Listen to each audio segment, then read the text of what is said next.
Subscribe करें और bell दबाएं ताकि कोई खबर रह न जाए।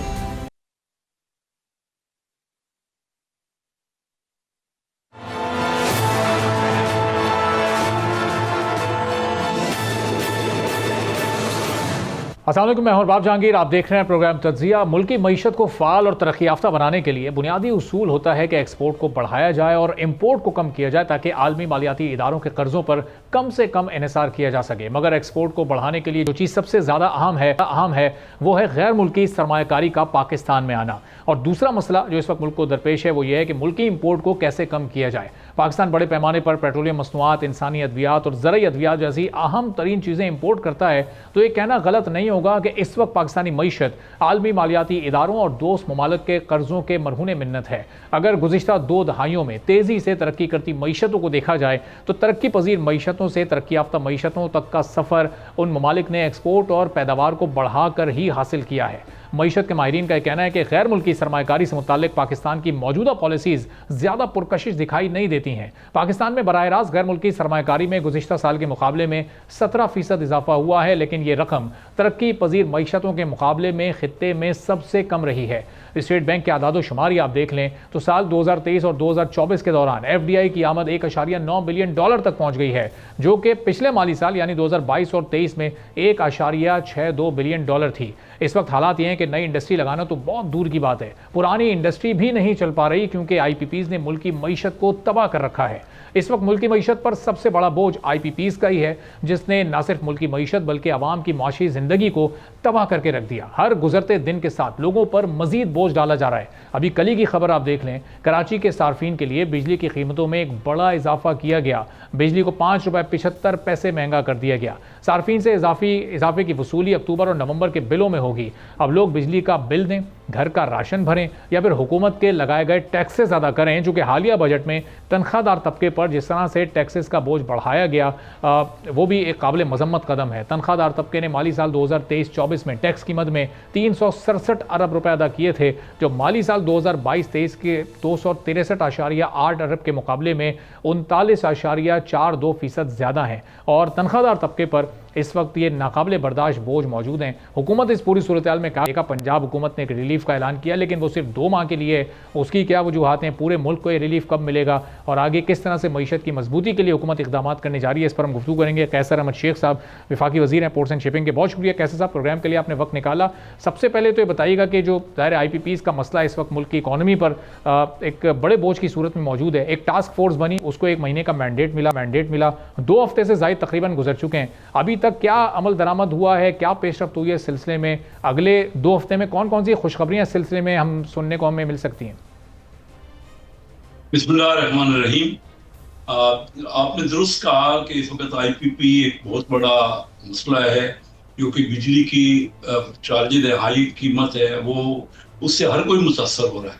आम आदमी मुतासर हो रहा है, उसके इतने बिल आ रहे हैं कि जो उनमें सकत नहीं है भरने की। इसी तरह इंडस्ट्री मुतासर हो रही है और इवेंचुअली एक्सपोर्ट हो रही है। और अगर डायरेक्ट फॉरेन इन्वेस्टमेंट की जो आपने बात की, वो भी तब है जब हमारे यहाँ कास्ट ऑफ प्रोड्यूसिंग जो है, कास्ट ऑफ गुड्स जो है वो बेहतर होगी, कम्पिटिटिव होगी पूरी दुनिया में, तो तभी बाहर का इन्वेस्टर भी आएगा ना।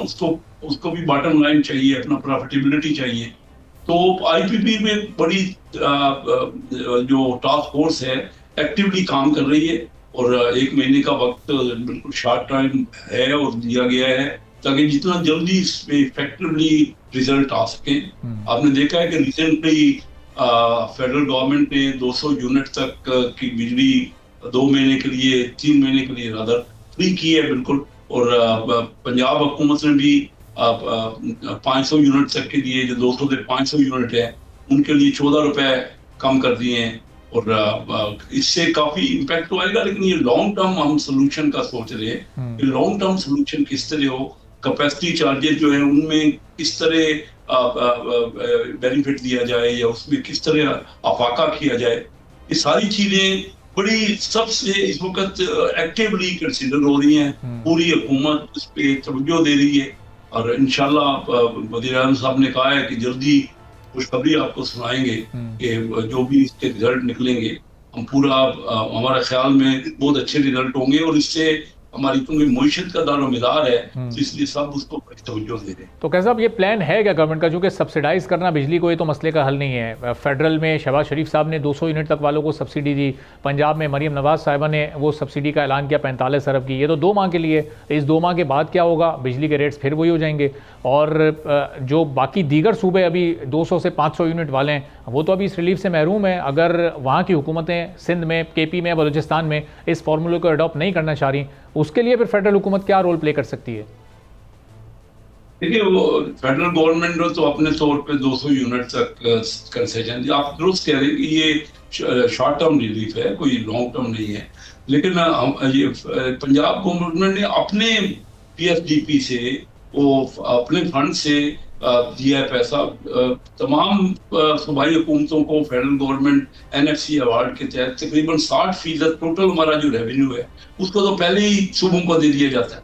अब सूबे अपने अपने तौर पे देख रहे हैं जिस चीजों पे और रिलीफ दे रहे, चाहे मसलन सिंध गवर्नमेंट ने मकानों के लिए फंड दिए हैं लोगों को जो देहातों में, और उसके अलावा सोलर उनके घरों में लगाने। तो हर एक हुकूमत जो सूबाई है, लेकिन उनका प्रेरोगेटिव है, उन्होंने अपने फंड में से देना है। और ये इतना बड़ा अमाउंट नहीं है। हमने ये ट्यूसडे को जो कैबिनेट मीटिंग हुई उसमें एस्टिमेट किया गया कि अगर ये सिंध गवर्नमेंट भी उतना ही फैसिलिटेट करे 14 रुपए यूनिट, तो उनको 8 अरब रुपए सिर्फ देना पड़ेंगे। उसमें कोई ज्यादा ऐसा नहीं बोझ है कि कोई नाकाबिले बर्दाश्त हो। और फिर वही चीज अगर KP के हुकूमत करे तो उनको 5 अरब देना पड़ेंगे, और बलूचिस्तान वालों को तो 56 करोड़ देना पड़ेगी सिर्फ। तो इतना बड़ा अमाउंट नहीं है, उनके पास काफी NFC अवार्ड है। और ये क्योंकि फेडरल गवर्नमेंट का तो अपना एक था, तो उन्होंने अनाउंस कर दिया। मैं समझता हूँ ये कोई मामला इतना अहमियत है इसकी, और वो खुद सूबाई कैसे साहब, जब ये अमाउंट भी इतना छोटा है, ज़ाहिर सिंध हुकूमत के लिए कोई 8-10 अरब कोई बड़ी बात नहीं होगी, KP के लिए 5 अरब कोई बड़ी बात नहीं होगी।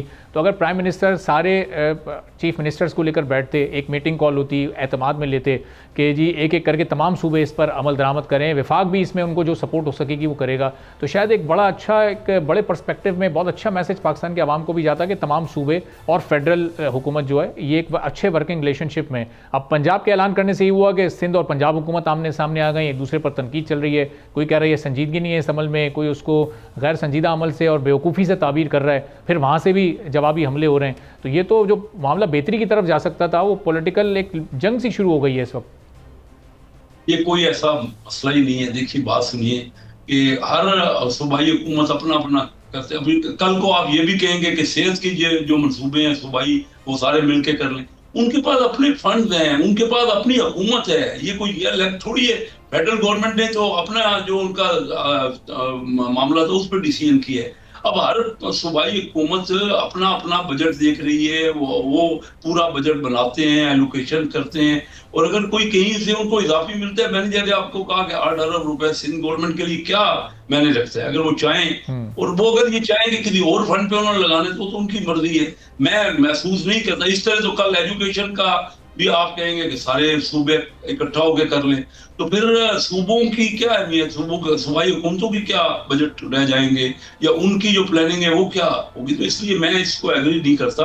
और ये कोई मामला है ही इख्तलाफ वाला नहीं, ये तो हर एक सूबाई हुकूमत का प्रेरोगेटिव है, और उनके पास फंड मौजूद होते हैं, वो अपने अपने फंड्स को इस्तेमाल कर सकते हैं। मैं असल बात तो जो है, जो आपने पहले की ना, कि फ्यूचर में क्या करना है, किस तरह कास्ट हमने इनकी कम करनी है, बिजली के रेट, तो ये जो टेम्परेरी फेज है जो। और कैसा ये फ्यूचर प्लानिंग की तरफ तो हम जरा आते हैं, लेकिन अब ये चूंकि ये सूबे एहसास महरूमी का इस वक्त शिकार हो रहे हैं कि एक सूबे के लोगों को रिलीफ मिल रहा है। अब अगर सूबाई हुकूमतें नहीं सोच रही सिंध की और KP की, अमाउंट इतना छोटा है कि 12-15 अरब में अगर 2-3 सूबों का मसला हल हो रहा है, तो विफाक तो सबका ही है ना, मुल्क तो सबका ही है, वज़ीर आज़म तो सबके ही है। तो वज़ीर आज़म आए, बड़े दिल का मुजाहरा करें और विफाक से ये 10-15 अरब इन सूबों को मज़ीद इजाफी देकर बिजली की मद में, और वो ऐसा ऐलान कर सकते हैं, उनकी अपनी पॉपुलैरिटी भी बढ़ेगी, हुकूमत के भी एक गुडविल लोगों के दिलों में एक पैदा होगी, एक सिंपैथी भी शहबाज शरीफ साहब के लिए क्रिएट होगी लोगों के दिलों में। ये देखिए, ये बड़ा इंपॉर्टेंट मैटर है जो आप डिस्कस कर रहे हैं। हमारे फेडरल गवर्नमेंट के पास तो है कि हमने रेवेन्यू कुल इस साल जो FBR का रेवेन्यू है 9,200 अरब वसूल किए, उसमें से 8,000 अरब से ज्यादा तो हमारे जो डेट सर्विस है उस पर लग गए। अब इस वक्त तो पहले ही फेडरल गवर्नमेंट का जो फाइनेंशियल मैटर थे वो कम हो चुके हैं, उनके पास तो रेवेन्यू में तो बच्चा ही कुछ नहीं, 60% तो पहले ही सूबों को दे दिया जाता है।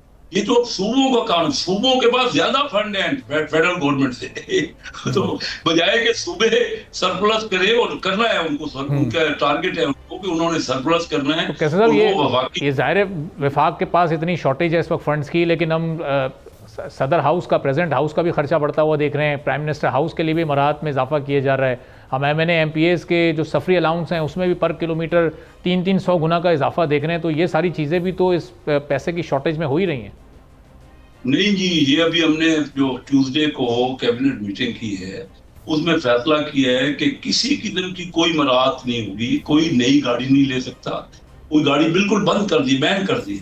हमने ये कह दिया कि जॉब्स जितनी है, जितनी कोई नया पोस्ट में किसी को अपॉइंट नहीं किया जाएगा, नई जॉब जो पिछली जॉब्स हैं उन्हीं के अंदर एडजस्ट की जाएगा, कोई नई जॉब नहीं होगी, कोई बंदा इकोनॉमी क्लास से आगे ट्रेवल नहीं कर सकेगा।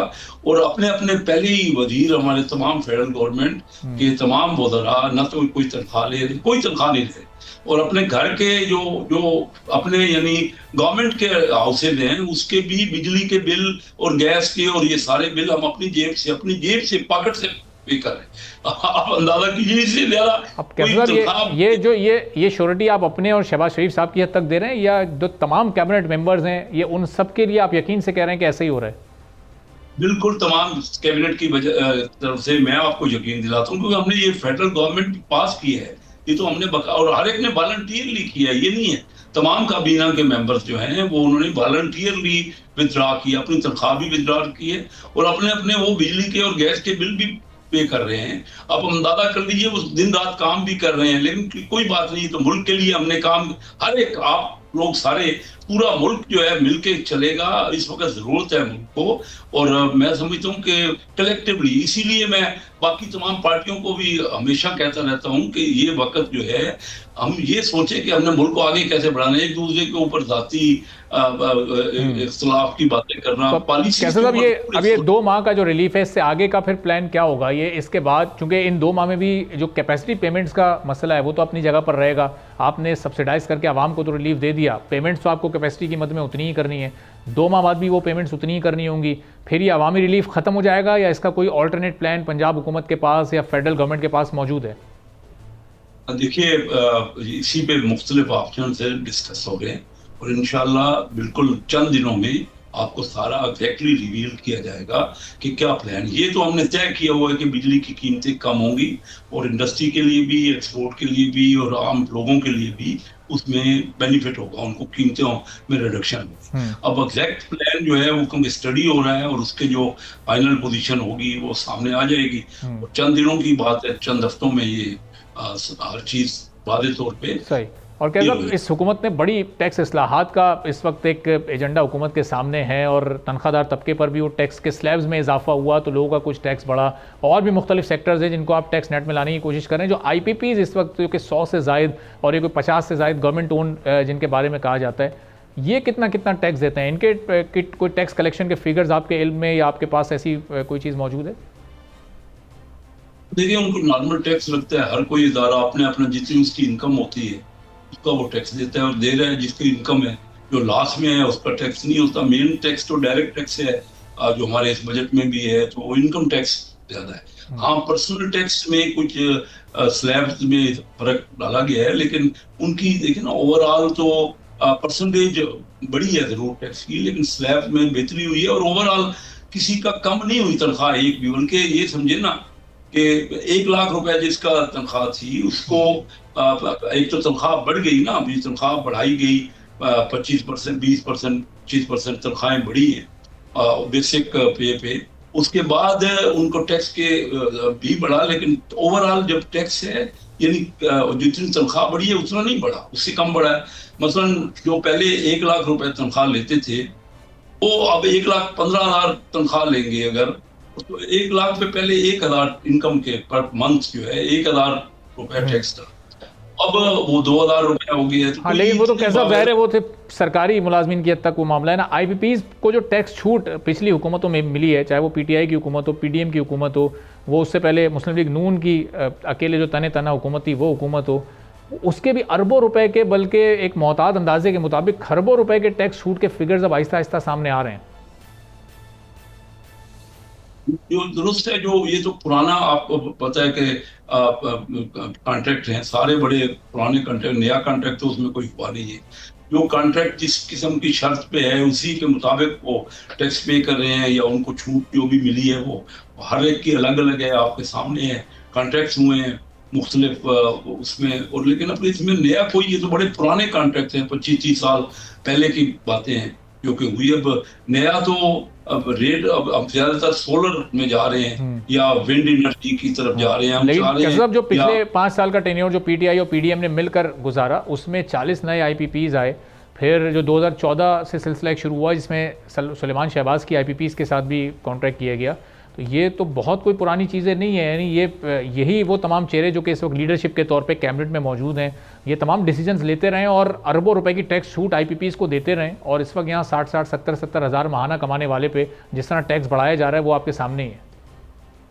देखिए, टैक्स तो हर एक को देना है जो भी इनकम करेगा, और मैं तो ये कहता हूँ कि हर सोर्स ऑफ इनकम पे टैक्स होना है। जो आप कह रहे हैं किसी कोई पर्टिकुलर है, तो बिल्कुल वो तो क्लियर है, कोई छुपी हुई बात तो नहीं है ना, हर चीज वाले है। आप इन्वेस्टिगेटिव जर्नलिस्ट हैं, आप हर चीज आप निकाल लें कि किसको क्या हुआ है वो सामने लाएं। कोई बात ऐसी नहीं है जो कि कोई खुफिया हो या सीक्रेट हो, हर चीज बिल्कुल खुल्लम खुला कॉन्ट्रैक्ट है, और हर एक की डिटेल आप ले सकते हैं। जो जिसको जो बेनिफिट मिला है वो आप सामने लाएं, ऐसी बात नहीं है। सबके साथ यूनिफॉर्म तरीके से हुआ है, लेकिन इसमें भी कोई शक नहीं है कि मौजूदा हालात में लोग बड़े परेशान हैं, और हमें हर सूरत में रिलीफ देना है। इंडस्ट्री को भी रिलीफ देना है। हमारी एक्सपोर्ट नहीं बढ़ पा रही, काफी अरसे से $30 बिलियन पे स्टेगनेंट है। वो हमें एक्सपोर्ट अगर तरक्की करनी है, जिस तरह आपने बड़ा अच्छा जो ब्रीफ दिया है उसमें कहा कि बगैर एक्सपोर्ट बढ़ाने के या बगैर इंडस्ट्री के या इंपोर्ट सब्स्टिट्यूशन के, लेकिन मैं आपको बताऊं बड़ी इंप्रूवमेंट है 2 साल पहले, क्योंकि आप बड़े नॉलेजेबल हैं काफी, और मैं ये आपको बताऊं 2 साल पहले हमारी इंपोर्ट जो 2022 में जो पीटीआई की हुकूमत का साल थे, अप्रैल में उनकी हुकूमत की, मैं जून की फिगर आपको दे रहा हूँ कि $80 अरब की इंपोर्ट थी और $30 अरब की एक्सपोर्ट थी। $50 अरब ट्रेड डिफरेंस था, ट्रेड गैप था इंपोर्ट और एक्सपोर्ट का। जी बिल्कुल। अभी वो कम, अभी एक्सपोर्ट तो ज्यादा नहीं बढ़ी, अभी भी इस साल भी $30 अरब है, लेकिन इंपोर्ट कम होकर $80 अरब से $57 बिलियन हो गई। तो जो ट्रेड गैप है वो $50 बिलियन से कम हो गए। कैसे साहब ये अभी इंडस्ट्री का इस वक्त हाल है, या जो ये फायरवॉल की इंस्टॉलेशन की वजह से जो आईटी सेक्टर का इस वक्त हाल है, जिस पर सबसे ज्यादा डिपेंड कर रही है एक्सपोर्ट इस वक्त, तो ये इन सारी चीज़ों को मद्देनजर रखते हुए तो ये $30-31 अरब का फिगर भी बहुत मुश्किल है, जिसको प्राइम मिनिस्टर अगले चंद सालों में 60 अरब पर ले जाकर डबल करने के ख्वाब देख रहे हैं। लेकिन अमली तौर पर तो बिल्कुल उसके उलट हो रहा है। ये फायर वॉल की इंस्टॉलेशन ने तो आप देखें आईटी सेक्टर को तबाह करके रख दिया है। नहीं, जो आपके पास फिगर आई गई है, जुलाई की भी आ गई है, अगस्त की भी। एक तो रेमिटेंस आपकी बढ़ रही है, फिर आपकी एक्सपोर्ट जो आईटी की एक्सपोर्ट है वो भी बढ़ी है, और एक्सपोर्ट देखिए वो सही आप कह रहे हैं कि ये जो कुछ थोड़ा स्लो हुआ है, इसमें हर जगह नुकसान हुआ है इसमें, और हम उसको ठीक कर रहे हैं। वो तो जल्दी आप देखेंगे कि इन ऑर्डर हो जाएगा, लेकिन हमें एक्सपोर्ट बढ़ाना है, और इसके ऊपर जैसे $60 बिलियन का टारगेट है, इंशाल्लाह हम वो पूरा करेंगे। इस वक्त आपकी एग्रीकल्चर की एक्सपोर्ट बढ़ रही है, आईटी की एक्सपोर्ट बढ़ रही है। ओवरऑल हम कोशिश कर रहे हैं कि टेक्सटाइल में थोड़ा स्लो डाउन हुआ है। जिस वक्त भी आप एक्सपोर्ट्स बढ़ने की बात कर रहे हैं और बड़े दावे के साथ कर रहे हैं, तो ये वही टाइम है कि जिसमें पिछले कुछ महीनों में कई मल्टीनेशनल कंपनीज पाकिस्तान से बाहर जा रही हैं। हम एफडीआई लेने मुख्तलिफ ममालिक में जा रहे हैं, उनको कन्विंस कर रहे हैं कि आए हमारे यहाँ सरमायाकारी करें, और यहाँ से फार्मा कंपनीज बाहर जा रही हैं, टेलीकॉम सेक्टर की बड़ी बड़ी कंपनीज, बड़े बड़े नाम बाहर जा रहे हैं। यहाँ से तो हम सरमायाकारी को बाहर जाते हुए देख रहे हैं। ये देखिए, मैं खुद बिजनेस में हूँ, मैं उन सब लोगों को जानता हूँ। ये बातें ज्यादा हैं। देखिए, आपका स्टॉक एक्सचेंज दुनिया का पिछले 1 साल में बेस्ट स्टॉक एक्सचेंज परफॉर्मिंग है। अगर ये बाहर जा रही है, अगर इनके रिजल्ट नहीं है, बॉटम लाइन नहीं है, तो क्या वजह है कि इतना आपका स्टॉक एक्सचेंज बूम कर रहा है? आज भी बढ़ा है, 550 इंडेक्स बढ़ा है। तो आप तो हाईएस्ट दुनिया की डॉलर टर्म्स की बात कर रहा हूँ, कोई 1 साल से डॉलर और पाकिस्तानी रुपया थोड़ा। ये भी पिछले 48 घंटों में खबर आई टोटल के पाकिस्तान से चले जाने की। बड़ी पेट्रोलियम कंपनी थी टेलीनॉर, एक बड़ी टेलीकॉम कंपनी थी, वो पाकिस्तान से बाहर जा रही है। तो ये फिर ये कंपनीज इतनी बड़ी बड़ी क्यों अपना सरमाया पाकिस्तान से निकाल कर लेकर जा रही हैं जब सब इतना ही अच्छा है? तो ये तो आपने कहा ना, ये तो होता रहता है, कोई कंपनी बाहर जाएगी, कोई कंपनी नई इन्वेस्टमेंट के लिए। अभी मैं आपको मक्स लाइन जो दुनिया की सबसे बड़ी शिपिंग कंपनी है, और क्योंकि वो रिलेटेड है मेरी मिनिस्ट्री से, तो मैं समझ रहा हूँ जल्द ही वो $2 बिलियन का अनाउंस करेंगे इंशाल्लाह पाकिस्तान में सरमाया करने। अच्छा। तो जैसे जो बड़ी बड़ी शिपिंग कंपनीज अभी 2 दिन पहले जो दुबई अबू धाबी की कंपनी वो आए हुए थे, और वो हमसे फर्दर कंसेशंस चाह रहे हैं कि हम उनको पोर्ट पे और एरिया भी दें, उनको वो ड्रिजिंग करना चाह रहे हैं हमारे समुद्र में। एक बहुत हर जगह अपॉर्चुनिटी है। जो सिर्फ एक चीज टेक्सटाइल की एक्सपोर्ट में जरूर स्लो डाउन हुआ है, लेकिन उसके साथ साथ जो मैं आपको बता रहा हूँ, हमारे मैरीटाइम में बहुत बड़ा स्कोप है। हम फिशरीज की एक्सपोर्ट बढ़ाएंगे, और इंशाल्लाह आप देखेंगे कि हमारी पोर्ट्स पे ये चाह रहे हैं कि मक्स लाइन चाह रही है कि हम उस पूरी इस एरिया में जो सेंट्रल एशिया है उस तक अपने यहीं से अपना फैलाएं। वजह क्या है? दुनिया में आजकल फ्रेट बहुत ज्यादा है खाना, तो बड़े जहाज आ गए, बड़े 20,000 कंटेनर के जहाज। पिछले दिनों हमारे यहाँ 19,000 कंटेनर का कराची पोर्ट में पहली बार जहाज लगा है। 20,000 कंटेनर का जो फ्रेट है पर यूनिट पर टन, वो आजकल जो नॉर्मल 4-5 हजार कंटेनर का आता है उससे बहुत कम है, और वो बेनिफिट वो देना चाह रहे हैं। वो कहते हैं कि हम पूरा इंफ्रास्ट्रक्चर बनाएंगे, आपको वेयर हाउसेज बना देते हैं, आपको शिप ब्रेकिंग के लिए हम अपने जहाज लाते हैं यहाँ। उनके पास 750 जहाज है मक्स लाइन का, काफी जहाज वो कहते हैं हम यहाँ लाएंगे, आपकी शिप ब्रेकिंग करेंगे, और सेंट्रल एशिया तक हम वसत देना चाहते हैं, क्योंकि अगर ज्यादा माल आएगा, ज्यादा कार्गो आएगा तो उनको फ्रेट कम पड़ेगा। तो दुनिया में ये ऐसी हम पोजीशन में वाक़े हैं जहाँ के बहुत कम पोर्ट्स, नजदीक पोर्ट बड़ी बिजी हो गई है, और आपकी पोर्ट में बहुत अपॉर्चुनिटी। तो ये एवेन्यूज तो निकलते रहते हैं, जहाँ किसी को बॉटम लाइन प्रॉफिट होगा ना जी, तो ये आना और जाना ही। तो इस बार भी हमने मैक्सिमम बोनस जो डिविडेंड है ना वो रिमिट किया है। जून जो क्लोजिंग हुई है साल की, तो तकरीबन $2 बिलियन 1.9 बिलियन को रिमिट किया उन्होंने अपने बोनस और डिविडेंड के सिलसिले में। ठीक है, बहुत बहुत शुक्रिया कैसर अहमद शेख साहब, वाकई वजीर पोर्ट साहब मौजूद थे। एक ब्रेक लेते हैं, ब्रेक के बाद वापस आएंगे, एक और अहम मौजू पर बात करेंगे।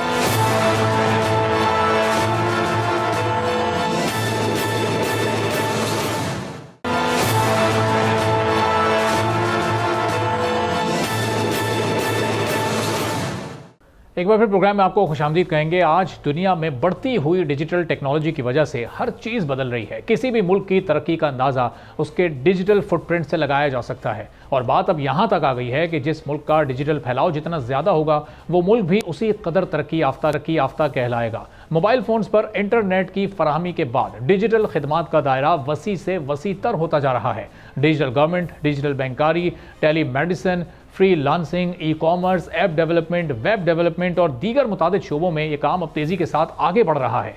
इस तमाम सूरत हाल में अगर पाकिस्तान का जायजा लें तो यहाँ पर टेलीकॉम सेक्टर तेज़ी से फैल रहा है। PTA के आदाद शुमार के मुताबिक पाकिस्तान में इस वक्त सार्फिन की तादाद 19 करोड़ से ज़ायद हो चुकी है, जिसमें से तकरीबन 12 करोड़ के पास 3G या 4G टेक्नोलॉजी के इस्तेमाल होने वाले स्मार्टफोन्स मौजूद हैं, जबकि सर्विसेज फराम करने वाली टेलीकॉम कंपनीज के दरमियान कारोबारी मुकाबले के अलावा एक दूसरे में जम होना और कंपनीज के फरोख्त का अमल भी जारी है। मुल्क की बड़ी टेलीकॉम कंपनी टेलीनॉर ने पाकिस्तान में अपना कारोबार ख़त्म कर दिया और पाकिस्तान में अपने तमाम असासे Pakistan telecommunication company limited यानी PTCL को फरोख्त कर दिए हैं। PTCL ने टेलीनॉर पाकिस्तान प्राइवेट लिमिटेड के 100% शेयर्स को 108 बिलियन रुपए के एवज हासिल कर लिया है। टेलीनॉर पाकिस्तान में 18 साल कबल बिजनेस शुरू किया था। टेलीनॉर के इस वक्त 45 मिलियन सार्फिन हैं। टेलीकॉम कंपनी इत्तसलात जो कि PTCL में 26% शेयर्स रखती है, इत्तसलात के ज़ेर इंतज़ाम चलने वाले PTCL ग्रुप और टेलीनॉर के दरमियान मामला तय हो चुके हैं। टेलीनॉर की पाकिस्तान में तकरीबन $4 अरब की सरमायाकारी है। टेलीनॉर जैसी बड़ी मल्टीनेशनल कंपनी की जानिब से पाकिस्तान में ये एक बड़ी इन्वेस्टमेंट है। इत्तसलात के ज़ेर इंतज़ाम PTCL ने टेलीनॉर के 100% शेयर्स खरीद लिए, लेकिन क्या ये खरीदारी PTCL ने अपने फिस्कल स्पेस से की है? तो इसका जवाब है बिल्कुल नहीं। पीटीसीएल ने ये इतनी बड़ी डील करने के लिए एक बड़ा कर्ज हासिल किया है। पीटीसीएल ने टेलीनॉर को खरीदने के लिए आलमी बैंक की सरमायाकारी के इदारे इंटरनेशनल फाइनेंस कॉरपोरेशन से $400 मिलियन का कर्ज हासिल किया। अब खबरें ये भी गर्दिश कर रही हैं कि इन $400 मिलियन के अलावा भी पीटीसीएल ने मजीद $500 मिलियन का कर्ज सिर्फ नेटवर्क्स को मुस्तहकम करने के लिए हासिल करने का प्लान बनाया हुआ है। अब यहाँ पर अहम बात यह है कि पीटीसीएल खुद इस वक्त बेइंतहा खसारे में चल रहा है, तो वो क्यों इतने भारी कर्जे लेकर टेलीनॉर को खरीदने की कोशिश कर रहा है। एक और अहम सवाल यहाँ पर यह भी है कि इस तमाम खरीदो फरोख्त में इत्तसलात का क्या किरदार है, जो पीटीसीएल में दूसरा बड़ा हिस्सा रखती है, और पीटीसीएल का सारा निज़ाम भी इस वक्त इत्तसलात के हाथों में ही है।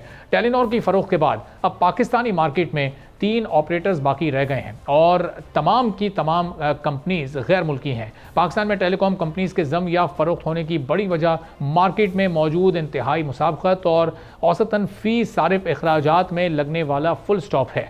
टेलीकॉम इंडस्ट्री के मुताबिक 2005 में सार्फिन की तादाद 25 लाख थी, जो कि अब बढ़कर 19 करोड़ से तजावुज़ कर चुकी है। यानी आबादी के 70% अफराद के पास अब मोबाइल फ़ोन मौजूद हैं। 2005 में एक सारिफ माहाना तकरीबन 250 रुपये इस्तेमाल करता था और आज फ़ी सारिफ अखराजात 250 रुपये ही हैं। यानी तकरीबन 19 साल में फ़ी सारिफ अखराजात पाकिस्तानी रुपए में अपनी जगह पर मुंजमद हैं, मगर अगर इसको डॉलर में देखा जाए तो पता यह चलता है कि फ़ी सारिफ अखराजात 5 से कम होकर सिर्फ $1 से भी कम रह गए हैं, क्योंकि 2005 में डॉलर तकरीबन 60 रुपये का था, जो कि अब तेज़ी से रुपए की कदर गिरने के बाद 280 तक पहुंच चुका है। इसी तरह से पाकिस्तान में काम करने वाली गैर मुल्की टेलीकॉम कंपनीज के फ़ी सारिफ अखराजात में $4 की नुमायां कमी हुई है। इस पूरी सूरत हाल पर बात करने के लिए इस वक्त हमारे माशियात खुर्रम शहजाद साहब हमारे साथ मौजूद हैं। खुर्रम साहब, इस वक्त हम देख रहे हैं कि हमारे मुल्क को फ़ॉरेन डायरेक्ट इन्वेस्टमेंट की ज़रूरत है, लेकिन खबर हम सुनते हैं कि एक बड़ी पेट्रोलियम कंपनी मुल्क छोड़कर जा चुकी है। एक बड़ी टेलीकॉम सेक्टर की कंपनी टेलीनॉर, जो कि मुल्क की तीसरी बड़ी सेलुलर कंपनी थी, वो जा रही है। पीटीसीएल उसको खरीद रहा है, कर्ज लेकर खरीद रहा है। तो ये इस वक्त पाकिस्तान में अगर इस तरह से बड़ी बड़ी कंपनीज जाएंगी, खासतौर पर ये टेलीकॉम सेक्टर की जो हम बात कर रहे हैं, तो ये कितना नुकसानदेह ये अमल है? इससे फॉरेन डायरेक्ट इन्वेस्टमेंट आ रही है या पाकिस्तान से इन्वेस्टमेंट बाहर जा रही है? जी बहुत शुक्रिया मुझे लेने के लिए। देखें, मुझे लगता है ये एक वन साइडेड जो है वो पिक्चर है और ये कंप्लीट पिक्चर नहीं है। कि हम एक तरफ देख रहे हैं कि जी कंपनियां जो है, टेलीकॉम की आपने बात की एक कंपनी की, और एक दो कंपनीज की आपने बात की कि वो छोड़ के जा रही हैं। लेकिन इसमें दो एस्पेक्ट्स हैं। नंबर वन, एक तरफ अगर कंपनी कोई जाती है तो उसकी जगह दूसरी कंपनी आ भी रही है। अच्छा। मिसाल के तौर पे अगर आप ये देखें कि दुनिया का एक बहुत बड़ा ईवी मैन्युफैक्चर, इलेक्ट्रिक व्हीकल्स जो बनाता है, बिजली की गाड़ियाँ बनाता है, चाइना का, ना सिर्फ चाइना का सबसे बड़ा है बल्कि उसमें टेस्ला जो दुनिया की बड़ी इलेक्ट्रिक व्हीकल कंपनी है, बनाती है, उसको भी उसने बीट किया इन टर्म्स ऑफ मैन्युफैक्चरिंग। उसका नाम है BYD।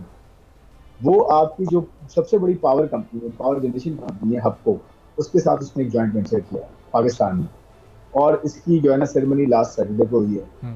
तो इतनी बड़ा इन्वेस्टर आपके पास आ भी तो रहा है ना एक तरफ, तो इसलिए मैं कह रहा हूँ कि वन साइड पिक्चर आप देख रहे हैं। सेकेंडली, आप ये देखें कि गो पेट्रोलियम के नाम से एक यहाँ पे ऑयल मार्केटिंग कंपनी है, उसमें अरामको ने इन्वेस्ट किया है उसके अंदर।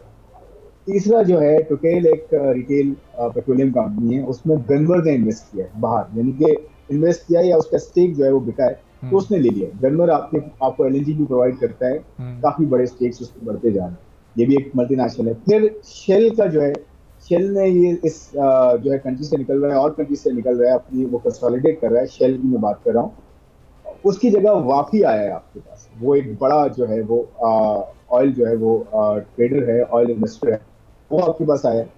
तो और इसके अलावा आपके यहाँ BYD के अलावा, अरामको के अलावा, अरामको देखिए कितनी बड़ी कंपनी, दुनिया की सबसे बड़ी कंपनी में अरामको का नाम है, सही, वो आपके पास इन्वेस्ट कर रहा है। उसके अलावा एक UN बैक फंड जो है यहाँ पे एस्टैब्लिश हो रहा है इस कंट्री में।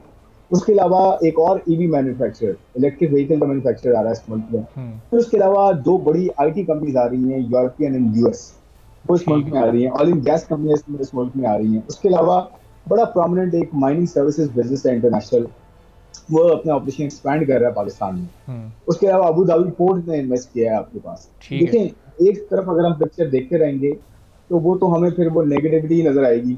हम दूसरे एंड की तो देखें जो कंप्लीट ये बड़े सारी पॉजिटिव आपने ये पॉजिटिविटी जो आपने इस वक्त दिखाई। जी, एक पॉइंट मेरा ये है कि देखें, हमें ये देखने की जरूरत है कि दुनिया भर में मल्टीनेशनल कंपनीज की स्ट्रेटजीज चेंज होती रहती हैं। वो एक रीजन से निकलती हैं, दूसरे रीजन में जाती हैं, या अपने ऑपरेशंस को कंसोलिडेट करती हैं या एक्सपैंड करती हैं। तो वो स्ट्रैटेजी भी इंपॉर्टेंट होती है। लाजमी नहीं है कि पाकिस्तान से कोई निकल रहा है तो उसकी सिर्फ पाकिस्तान की वजह से स्ट्रैटेजी चेंज होगी। सही। या वो दुबई में कंपनी बना रहा है तो यहाँ से छोड़ के जा रहा है, वो एक्सपैंड भी तो कर सकता है। पाकिस्तान की कितनी कंपनियां हम इंटरेक्ट करते हैं, हमारा इन्वेस्टमेंट का काम है, इन्वेस्टमेंट एडवाइस करते हैं। कितनी कंपनियां ऐसी है पाकिस्तान में जो अपने ऑपरेशन एक्सपैंड अब बाहर भी कर रही हैं।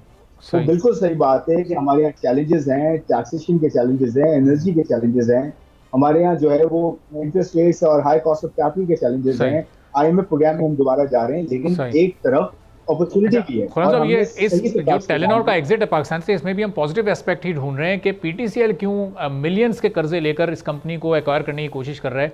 बहुत सारे प्राइवेट प्लेयर्स भी हैं, अगर उनको मौका दिया जाए तो शायद ये इन्वेस्टमेंट पाकिस्तान में ही रह सके, फिर ये पाकिस्तान से बाहर ना जाए। PTCL के इसको खरीदने का मतलब ये है कि 62% शेयर उसमें गवर्नमेंट के हैं। PTCL उन शेयर्स की बुनियाद पर कर्जा लेगा, पहले ही खसारे में चल रहा है, अपने खसारे को मजीद बढ़ाएगा। तो बजाय इसके ये बोझ PTCL या हुकूमत पाकिस्तान पर पड़े, कोई प्राइवेट प्लेयर आए आगे और वो इसमें अपना रोल प्ले करे, चाहे वो इत्तसलात ही हो जो कि PTCL को चलाने वाला इदारा है। तो इत्तसलात ही तो कर रहा है। मैनेजमेंट किसके पास है? गवर्नमेंट ऑफ पाकिस्तान के मैनेजमेंट थोड़ी है। एक्चुअली मैनेजमेंट तो इत्तसलात है। ये इत्तसलात कंपनी है जो कि PTCL के साथ, मतलब गवर्नमेंट ऑफ पाकिस्तान का उस पर एक शेयर है, तो डेफिनेटली शेयर पाकिस्तान गवर्नमेंट का ज्यादा है, लेकिन मैनेजमेंट किसके पास है, डिसीजंस किसके पास है?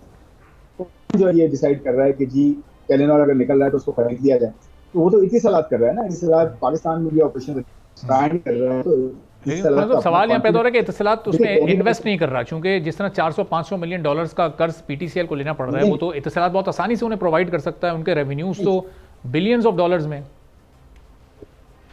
नहीं, PTCL कर्जा नहीं ले रहा।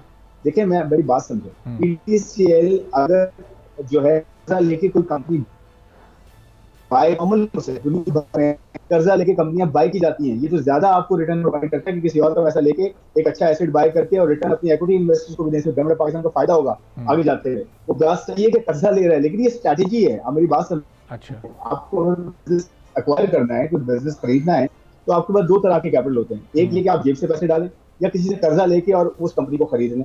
आपको ये कॉन्फिडेंस होगा ना कि ये कंपनी मुझे अच्छा रिटर्न देगी, तो मैं कर्जे इसको खरीदता हूँ और कर्जा भी वापस दूंगा, अपने लिए भी पैसे बनाऊंगा। ये तो बिजनेस स्ट्रैटेजी है ना। तो इतनी सलाह तो कर रही है, कौन कर रहा है? कंपनी के ऊपर डेट है। कहने का मतलब ये है कि ये सिर्फ इतनी सलाह की बात नहीं है या टेलीनॉर की बात नहीं है, मैं तो ओवरऑल पिक्चर आपको ये बता रहा हूँ। अपॉर्चुनिटी, चैलेंजेस और एक स्ट्रैटेजी मल्टीनेशनल्स की, ये साथ चलती है। सिर्फ एक तनाजुर में नहीं देखना चाहिए कि जी ये बस नेगेटिव है और कंपनियां यहाँ से जा रही हैं। और अभी दिनों पहले एक खबर आई कि जी वो मिडिल ईस्ट में बहुत सारी कंपनियां पाकिस्तानी बन गई हैं। अरे बाबा, उसमें ब्रिटिश कंपनियां भी बनी है, चाइनीज भी बनी है, इंडियंस भी बनी है, हमारा सेकंड नंबर है। बात सही है, लेकिन बात ये है कि ये इसको अगर सोचें हम कि जी वहां पे लोग एक्सपैंड कर रहे हैं, कंपनी बना के अपने ग्लोबल ऑपरेशंस जो है वो सेंट्रल ऑफिस कुछ बना रहे हैं, तो वो बिल्कुल दुनिया के कुछ ही हब्स हैं।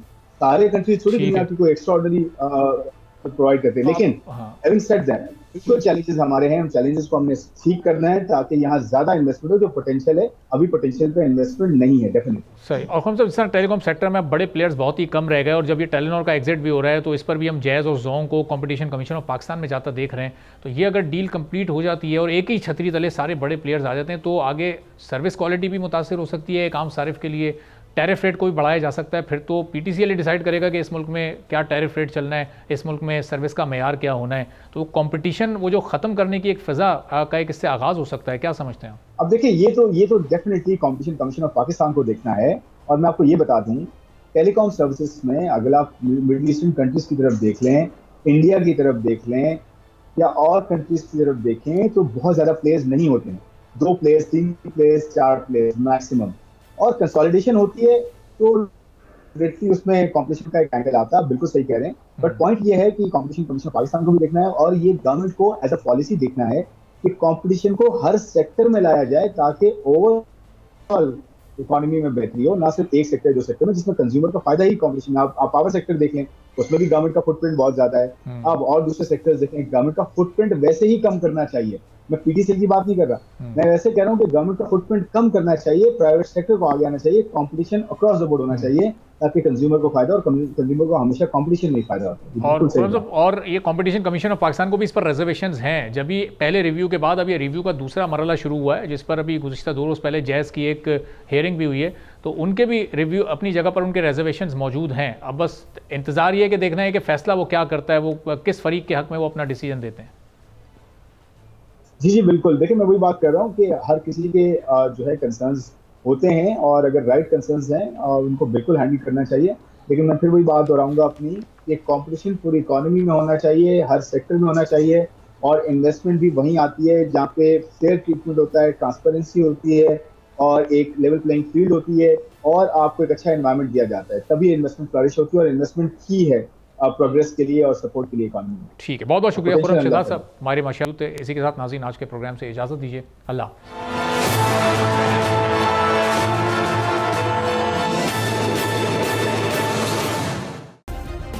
सब्सक्राइब करें और बेल दबाएं ताकि कोई खबर रह न जाए।